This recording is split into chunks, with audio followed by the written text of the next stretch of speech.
So over here, you can see that I have an image of a person, and this person's face has acne in it, or pimples, as you can see right here.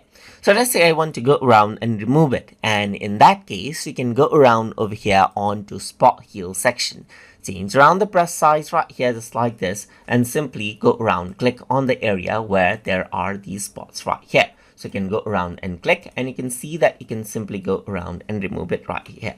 So there's some error going on. So let's just undo it, and let's just go around and click slowly right here.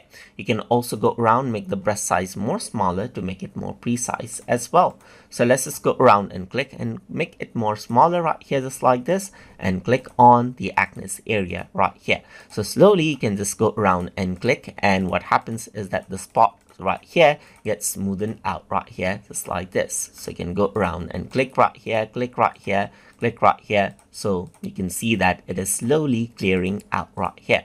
So let's just go around and click right here.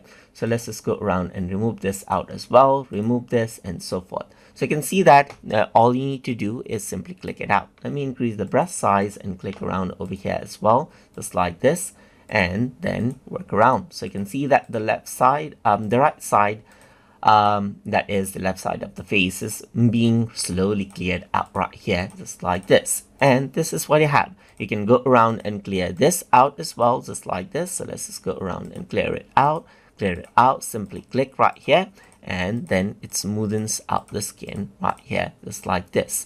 So this goes for any spot right here. You can simply go around and clean it out right here, just like this. So let's just go around over here and then click it, and then click it right here, click it right here, click it right here, and so forth. And this is what you have, as you can see. So you can go around and see the before right here and after right here, which is a huge difference, as you can see right here.